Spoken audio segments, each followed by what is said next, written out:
Good afternoon. It's great to be here, and I know we're really excited to have a great discussion today about public-private partnerships and high-speed rail. I'll briefly introduce our panel members, and then we'll get right into the discussion. So we have Ian Choudri, CEO of the California High-Speed Rail Authority. Sia Kusha, Senior Vice President, Group Head of Project Development, Plenary Americas.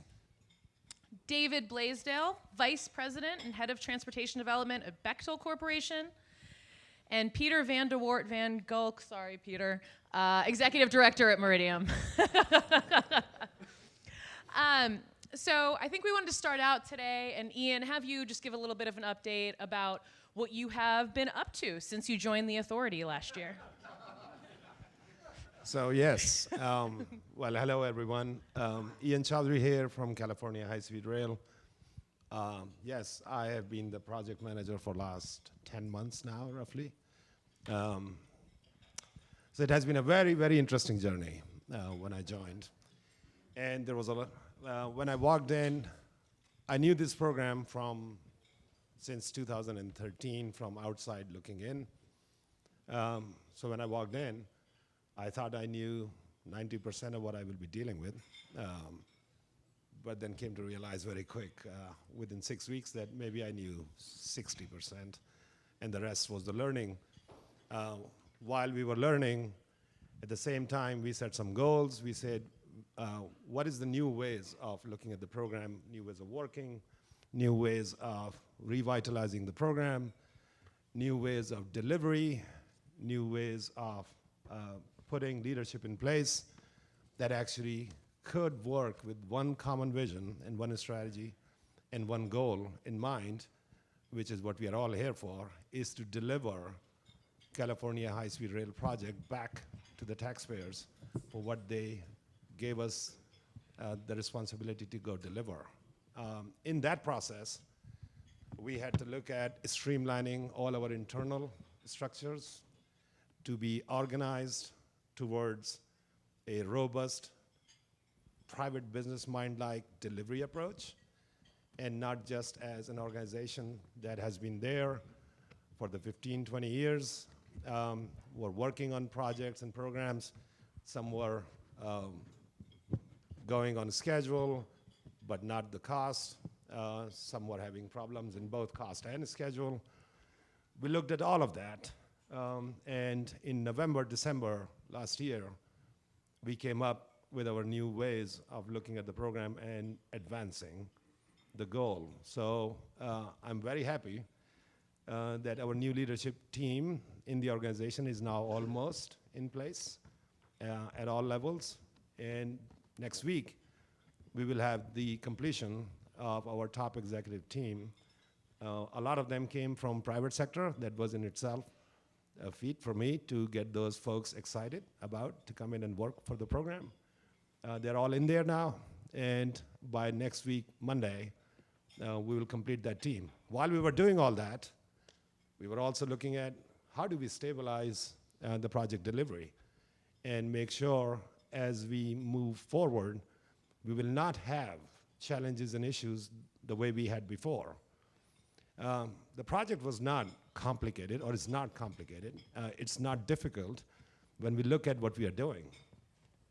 Building bridges, tunnels, embankments, and then just lay tracks and put some platforms and then start running trains. So from those elements perspective, we have been doing that for the last 200-300 years. Why this one was so different? So we looked at that, and we came to realize very quick that a lot of it had to do with us not having jurisdictional powers on a lot of things that were in our way. And I think you hear that now, that we talk about all the time. Where did we got a little bit lost? It was not looking at those issues that were causing the program to take longer. Longer means always more money. It was originating from acquisition of right-of-way. That was thousands of parcels that we had to go purchase, and a lot of that was subjected to extensive litigations. While that was happening, we had federal dollars that we were committed to the program. And those schedules were saying, hey, go build this thing and finish it by X year. Okay, well, that year was back then set as 2018, meaning go build everything and get it done by that time. None of that was taken into account, all these other issues that were all there that took way longer. So what the program did is said, okay, let's bring the contractors in and let's try to meet the deadlines that were given to us by different grants and loaning agencies. So while the contractors were trying to build, we were also trying to resolve the acquisition problems along the way. So that became just the challenge right from the beginning. The second thing came right after that was the utilities were in the way. And I will drive that conversation everywhere I go. Utilities of the bigger companies that were out there in Central Valley did not move out of the way in time. And we had no jurisdictional power on that. So if you want to build a bridge, and then there is a buried cable or thousands of cables of somebody that need to be rerouted, you can go and tell them, here is the rerouting plan, and then you go dig and move it. Well, that's not how it worked. It took years. While the contractor is fully mobilized to go build their bridge or decks or embankments or whatever they had to do, they had to sit, wait, and watch. That costed time and also money with it. So where are we going now? We sat with our legislature and we said, we need jurisdictional powers to deal with these situations. We need expedited process of settling the cases on eminent domain, get the utilities out of way in time. And while we are doing all that, while I was working with the legislature, the other thing was stabilize the funding so that we can advance the program. The big challenge we had on this program was always the inconsistent funding that was coming through, and the program was building whatever the money was, and that is the most inefficient way to build a mega program like this.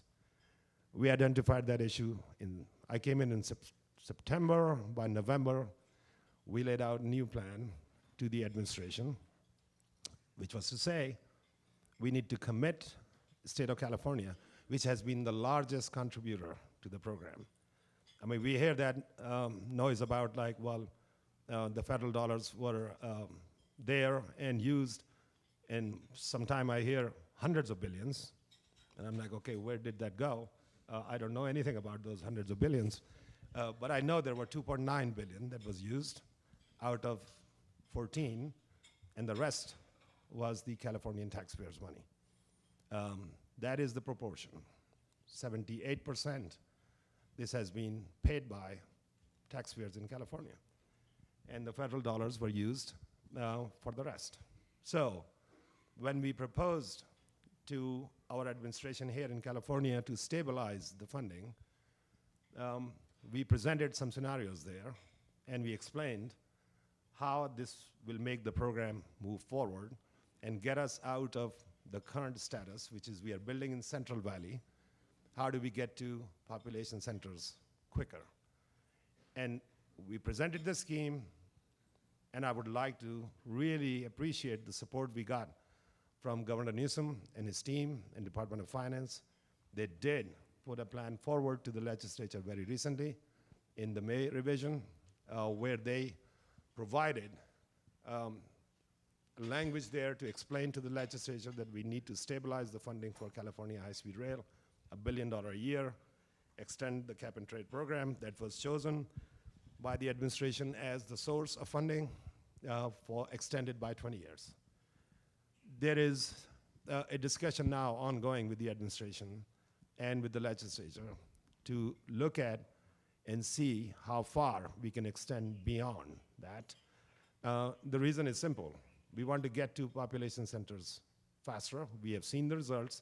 Once you connect both south and north, we can do it simultaneously, or we can do it in prioritizing construction, which way we go. When we did the economic impact analysis, it was clear to us that without doing that, we will have difficulty to get private sector engagement on that.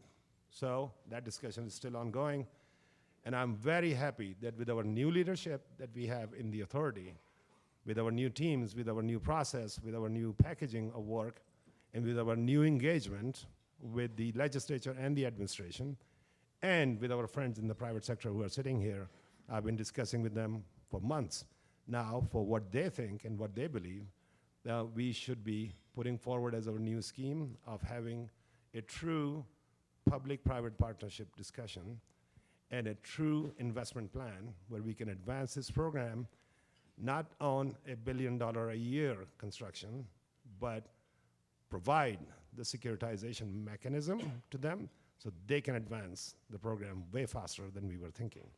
But that has been what I've been doing, busy and figuring out how to move this program way faster than what it was before. Is that all?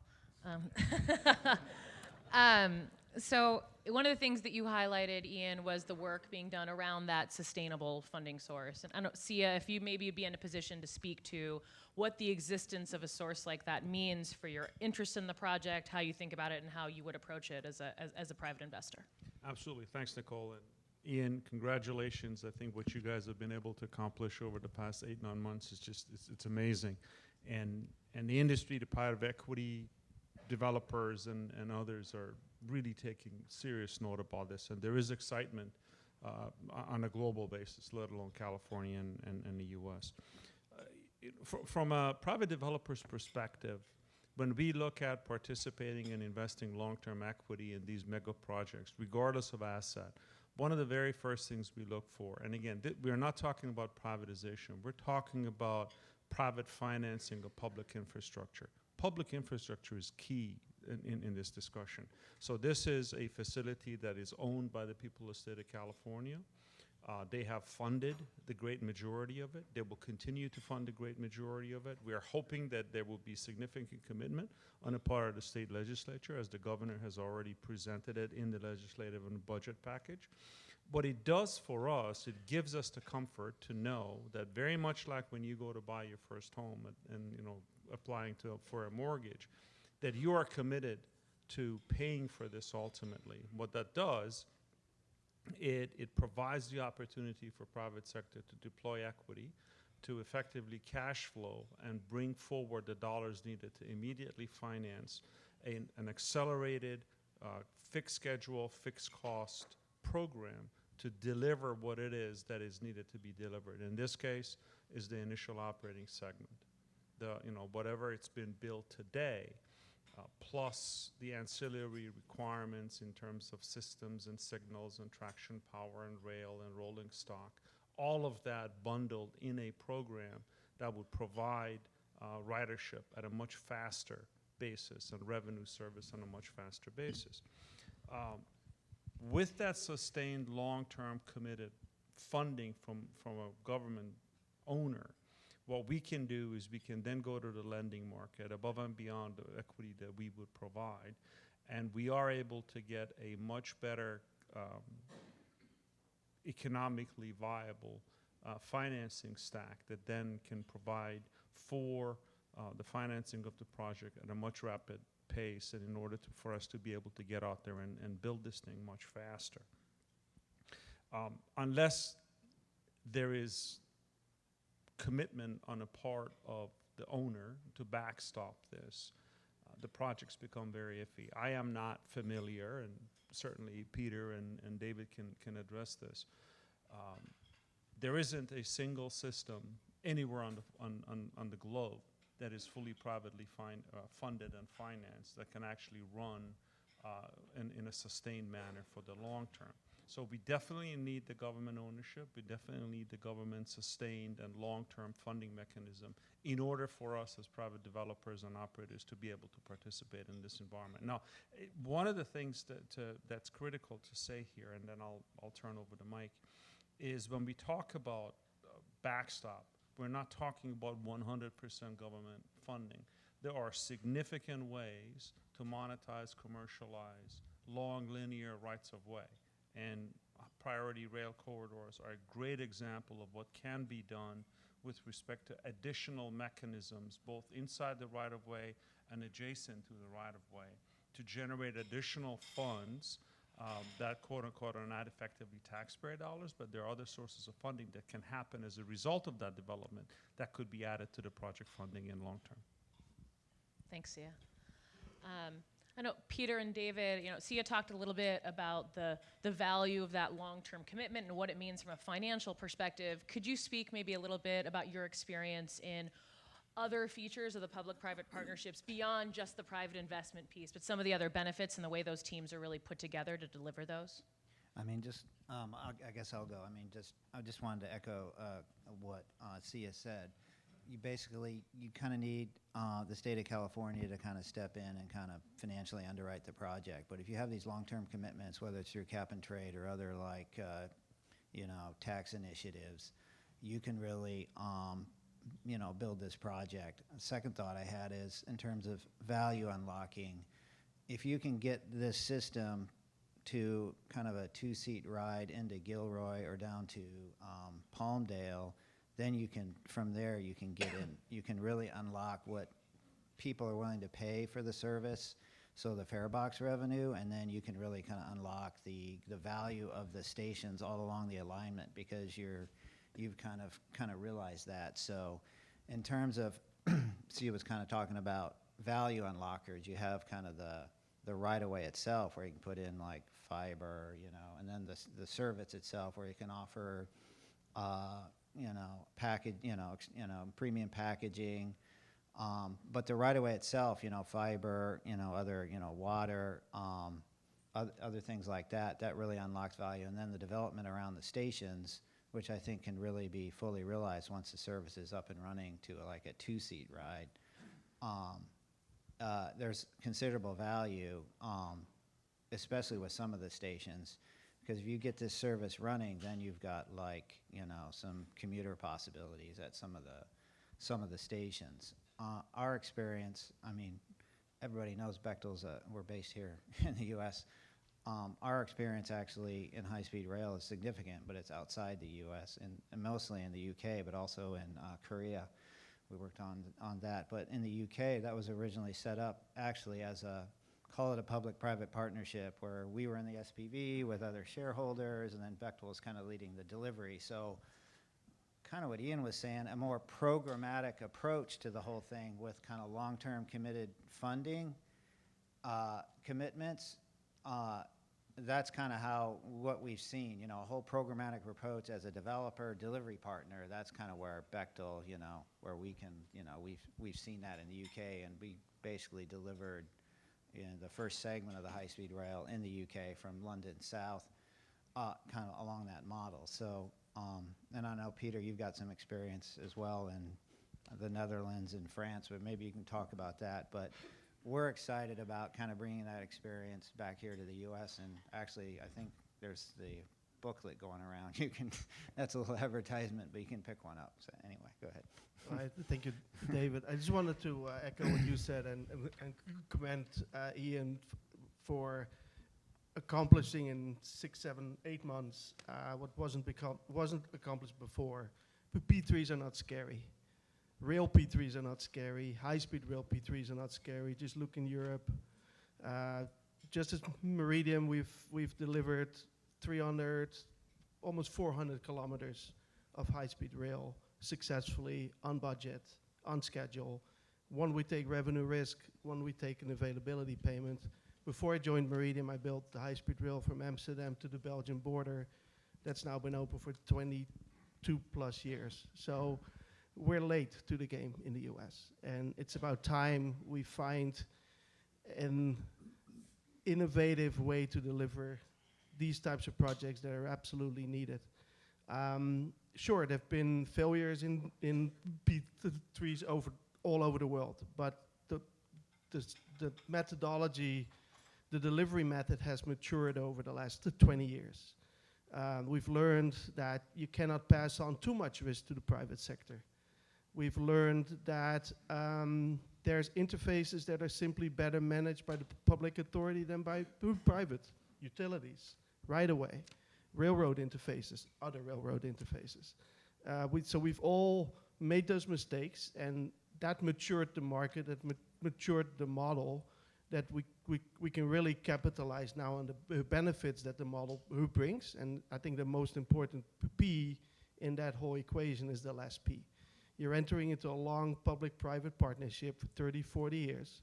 And it's not just about construction. It's about implementing long-term maintenance philosophy, long-term operations philosophy, and look at total life cycle cost. Again, construction cost is only 20% of the total life cycle cost.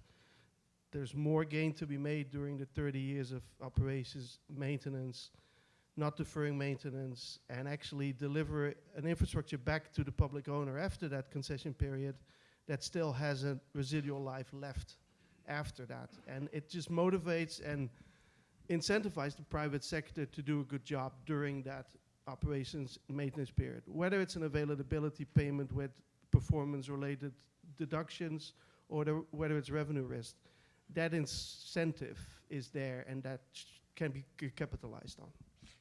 Can I say one quick thing? You know, there's always been this criticism against California high-speed rail that the Central Valley portion doesn't really do anything. It doesn't go anywhere. But I'd like to remind the audience, those of you who were here, that originally when the proposition was passed, it was to connect the flyover cities.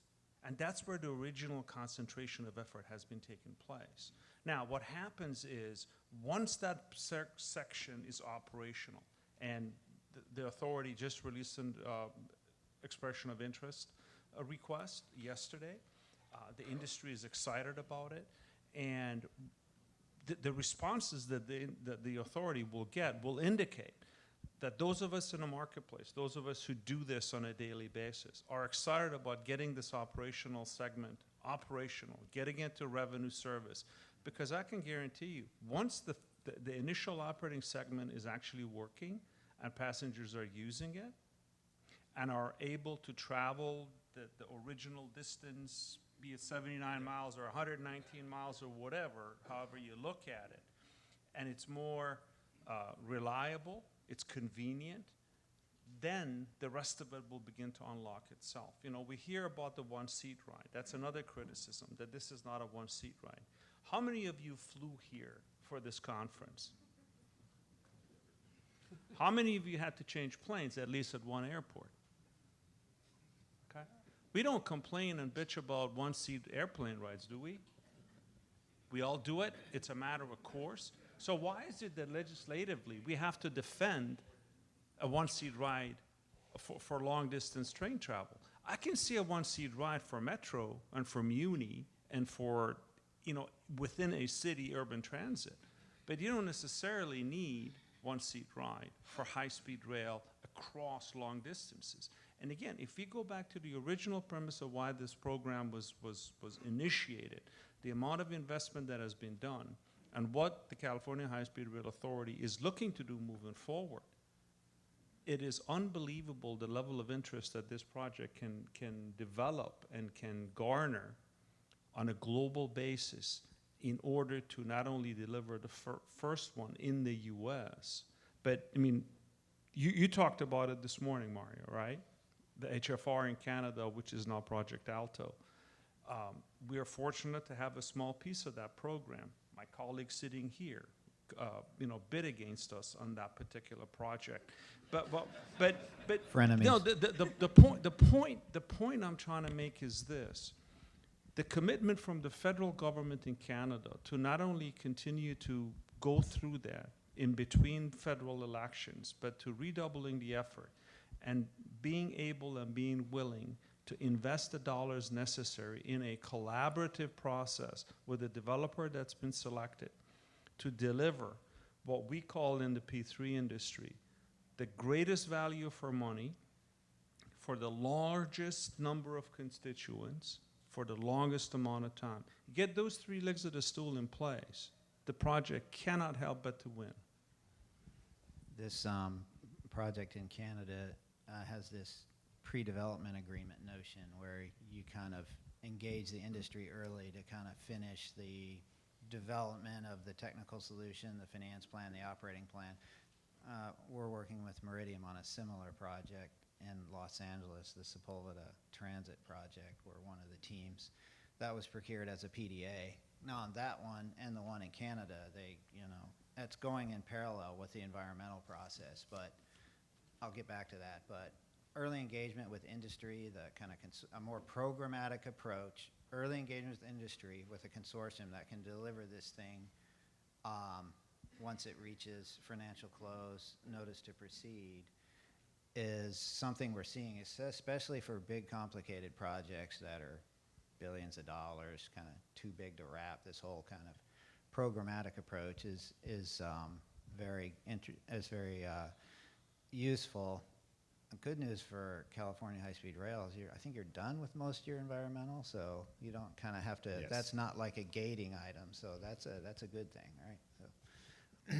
Well, to that, and very interesting you said that, and I appreciate all the comments you guys made about P3s and success of these models elsewhere. I'm biased. I've worked on these programs, some with you. So I'm going to ask your opinion on that, because when I go around in Sacramento and talk about public-private partnership, bringing equity in, advancing the program differently, the general comment that I get in Sacramento is like, hey, California has not been very successful in P3s before, and there is only one project that is always referred to.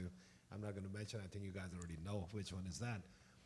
So can you demystify this for everyone to hear it, how successful P3s have been also in California, in other places? Anyone can take that. Sure. I mean, I'll start, and certainly, we were in the same team, if you want to call it that, for the one project that supposedly wasn't successful during its early implementation. But in California, as far back as SR 91, that was a successful P3. It was so successful that the public sector owner thought, you know what, I'm going to take the revenue in myself. And they exercised an option to buy the program out. Your courthouse in Long Beach, our Civic Center, UC Merced, these are all very successful examples of P3s, multi-billion-dollar programs that were delivered on time, on budget, and are currently under operations in California, and that are really the examples of successful projects in the U.S. when people talk about P3s. Yeah, and I'm just going to name the name of the project, the Presidio Parkway, which is we're actually in its 10th anniversary year. So next month we'll have a huge event to celebrate that. And I'll go back to the last P in the partnership. 10 years in operation, successful operation, and everybody's been on top of the tunnels or in the tunnels can echo that. That's when the real benefit of a P3 starts to pay off. And what still, even my colleagues at Caltrans do not understand is the amount of maintenance and renewal works that goes into the asset to keep the road the way it is and to guarantee another 40 years of life after our 30 years. In which highway asset in the state has that? And there's all sorts of reasons why it was deemed a failure. Maybe it wasn't the perfect P3 to start with. I mean, you're building a highway in a national park, and that's as far as I'm going to go with it. But to CS point, there have been and there are, and we're operating like the Long Beach Courthouse, the Long Beach Civic Center. The Long Beach Courthouse is now 13 years in operation. We hosted a delegation of the JCC, facility managers of other courthouses in California, that they could not believe their eyes. Some asked me the question during the tour, was this open last year? It's like, no, this was open 13 years ago. You know, one last thing about, and we talked about Presidio. I want to go back to Presidio, and I really want to talk about where the problems started. Again, those of you who remember back in those days, now it's 20 years plus from the original conversations. One of the biggest issues, you talk about partnership, Peter, one of the biggest issues on Presidio Parkway was that the early stakeholder engagement with the Presidio Trust which was something that the owner, public sector owner, had full responsibility for and was in the contract, was not completed on time, nor was it completed consistently across owner to owner level. So when it came time for the team that was actually under contract to deliver, when we went and presented things, plans, so on, Presidio Trust said, well, wait a minute, nobody talked to us about this. That's not what's happening in California high-speed rail. You guys got, what, 95% of the right-of-way? You have all the environmental done. Yes, we do. Right away for 119 miles, I think we are almost done within next month or two. So we are going to be complete on that. We are looking at now going beyond 120 mile, looking at our current commitment to do Merced to Bakersfield. We are evaluating that. We are looking at connectivity to Gilroy to interconnect with Caltrain, which is fully electrified. That is an advantage, the investment that we did there in partnership with Caltrain. That corridor, and then why we are looking at Palmdale. I mean, Palmdale, if we get to that, you're unlocking Metrolink connectivity, and soon after, if the High Desert Corridor gets built around the same time, then you're interconnecting on the other end with the Brightline West.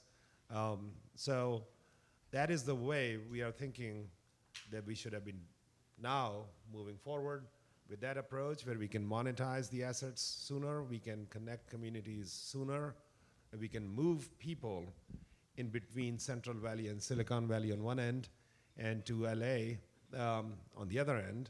And we have seen the economic impact today.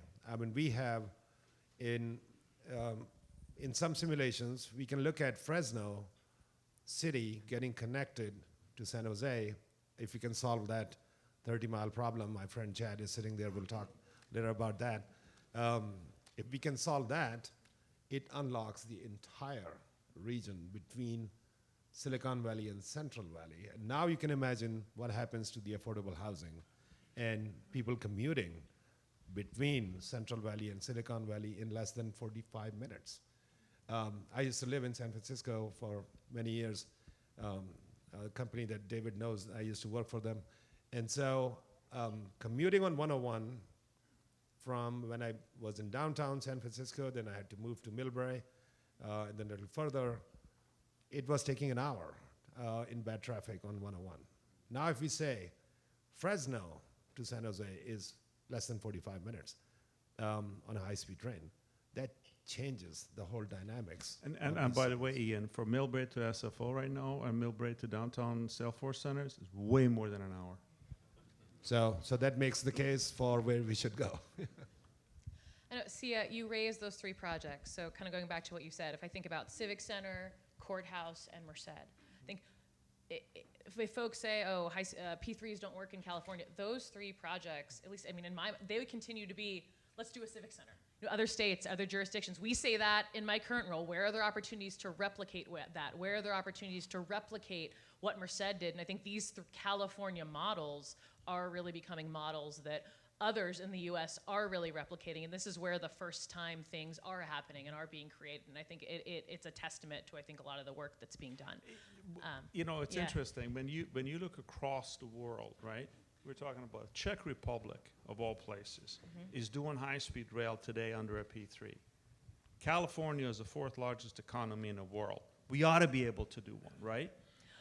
Right. I think the question that I hear sometimes, and interested in this group's thought, is, but isn't it too big? Isn't this project just too big to be a P3 and too unwieldy? Well, I think you got to unlock elements of that. So if you were to do the whole thing as a P3, you wouldn't have to, but you kind of have the infrastructure, you know, like the civil track structures. Like you could do that as an infraco, or that could be just owned and operated by the authority, either way. And then you have what I would say is kind of the O&M. Sometimes you put in the rolling stock or part of the systems with that. Then you have the stations and the area around the stations. And then the last part is actually kind of powering the whole system can be delivered turnkey, so it just becomes like an O&M cost. So there's a whole kind of entity out there that is responsible for delivering reliable power to the system. they're responsible for procuring that, and then they'll just wheel it, you know, or sell it to maybe, if it's a P3, what we'd call the operator, as opposed to the infrastructure, and that just becomes like an operating cost, you know, if it pencils out that way. So you could do that. So it is kind of, it's not a courthouse, it's a linear project, right? So you do need this more programmatic approach, and you can think about it in like different elements, like I mentioned. Yeah, and I think because it's linear, it offers an opportunity to break it into geographical segments, with maybe a line-wide segment, you know, and traditionally our lenders would say, no, we don't like that, because now you create all these interfaces between contractors and phases of the projects. But if you combine it with a progressive PDA, CDA, whatever you want to call it, phase, where you bring these contractors in early and you work on these interfaces through a design progression to maybe instead of 30%, you go to 60%. Now the lenders will also see, hey, they got those interfaces actually down better than when we finance a project at only 30% design. So at the end of the day, you can look at splitting it geographically. I mean, you don't have to eat the salami in one bite. You slice it into pieces. That's what my mom always told me. And so, yeah, it has. And we're looking at similar ways to build the Sepulveda line in LA, because there's simply, it's too big, it's too complicated for one contractor to wrap it and to execute it. And why would you put all the risk on one entity if you can break it up? And like I said, the lenders were always the bottleneck, and I think the lenders are getting more comfortable if you progress the design and the interfaces and the risk allocation more than traditionally, they will get on board as well. You know, the only one caveat I would like to add to discussion, and we heard from Project Alto this morning, in a collaborative development process, it is key that you have the equity investors as the ones that are short callers sitting across the table from the owner. That's where the responsibility comes in to make sure that this thing does not drag on 3, 4, 5, 6 years without an end in sight. That's number one. Number two, in partnership with the owner, the developer, the master developer, the partner, however you want to call it, that the equity investors that is on top of that ticket can achieve significantly greater sort of objectives that the owner wants included in the delivery of the program, either by segmentation geographically, by developing work programs in order to create jobs, in order to produce a significant amount of wealth creation for underserved and unserved sets of contractors and businesses and so on and so forth, and be able to achieve that under one set of authority in partnership with the owner, while maintaining that consistency of purpose across every step of the way. Yeah, and I'd say, you know, we do invest equity, but our main business is delivery of major infrastructure projects. So on Sepulveda, for example, we're working with Meridium, who is a peer investor.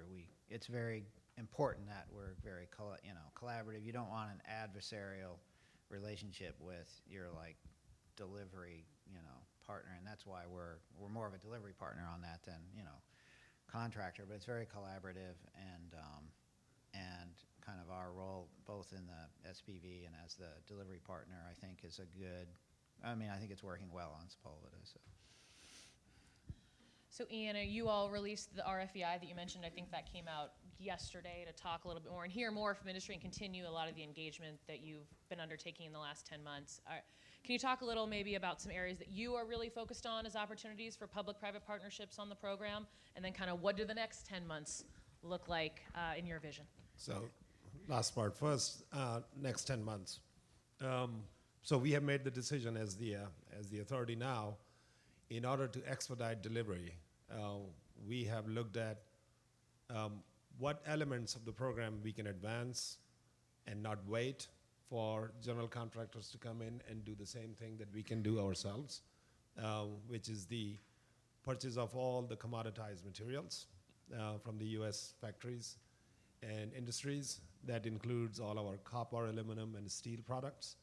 And also, that means the rail and all the ties and the clips and everything that goes with it, and cables and wires, we have decided to go ahead and procure and place orders this year for that.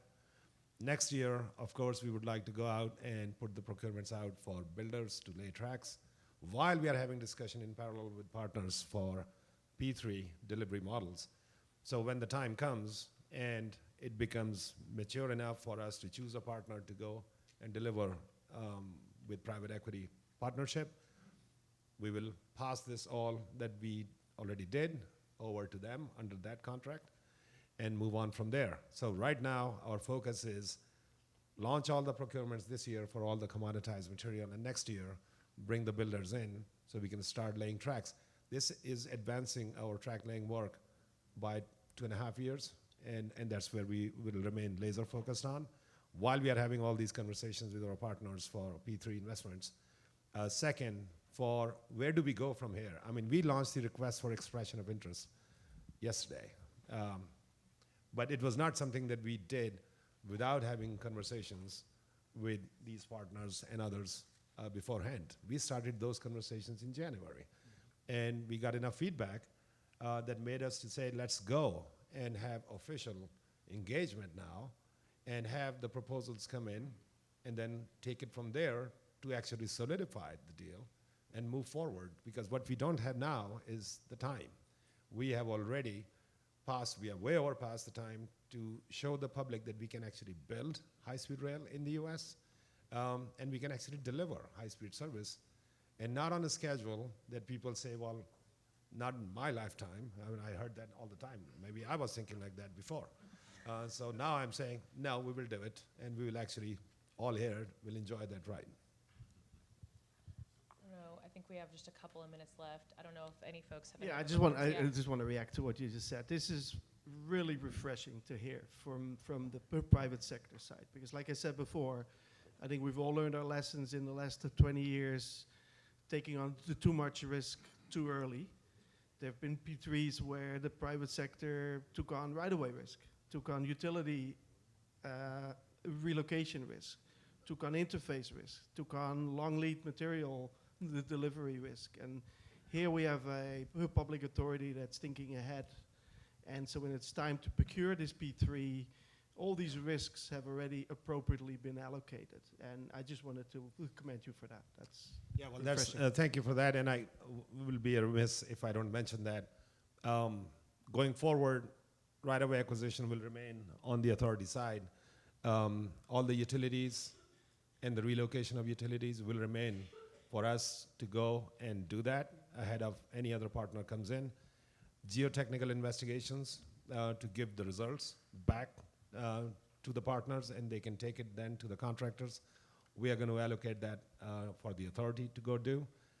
And long lead items that are not necessarily expertise of the general contractors to go do, they will do it if we ask them to do. But that is not the wisest thing to do, so we are going to advance all of that this year. Thanks. My last comment really has to do with additional opportunities once the initial operating segment is underway, it's under operations, I want you to think through all the other possibilities. In Europe, we heard this morning through Italco, whoever the ultimate development partner is, they can concession out additional services on that line, high-speed parcel, cargo, additional passenger traffic on that facility could actually operate with concession dollars coming in from those services that could go into funding the program with certain revenue share back to the owner. Last but not least, I wanted to talk through, the more work the authority does, it certainly reduces the risk on the private developer because some things have been done, but it also provides, or it makes the authority to retain some risks on their side because of the interface that Peter was talking about. All the infrastructure is built. You lay the track down. You put up the catenary system, and then you ask an operator to come and starting to operate this for you for 30, 40, 50 years. That operator is then responsible for long-term operations maintenance, rehabilitation, refurbishment, and sometimes replacement of those major components. So knowing exactly what goes into the ground, and having a partner like the authority across the table that recognizes that certain things need to stay with them will certainly make the project significantly more palatable to private industry who wants to come in and deploy equity. I call those the big five risks. That's what you were talking about, which is like permitting, right-of-way, land acquisition, geotech, and environmental. So, you know, you're focused on those and kind of ring fencing those. That really does de-risk the project. So it's a kind of, you know, exciting times, and thank you for your leadership. Thank you. Thank you. Thank you. I know, Ian, do you have any last words? No, I think we are excited. I think we are very happy that we were able to bring all this together, and we are very happy to see the participation that I see today. Thank you. Thank you very much. Thank you.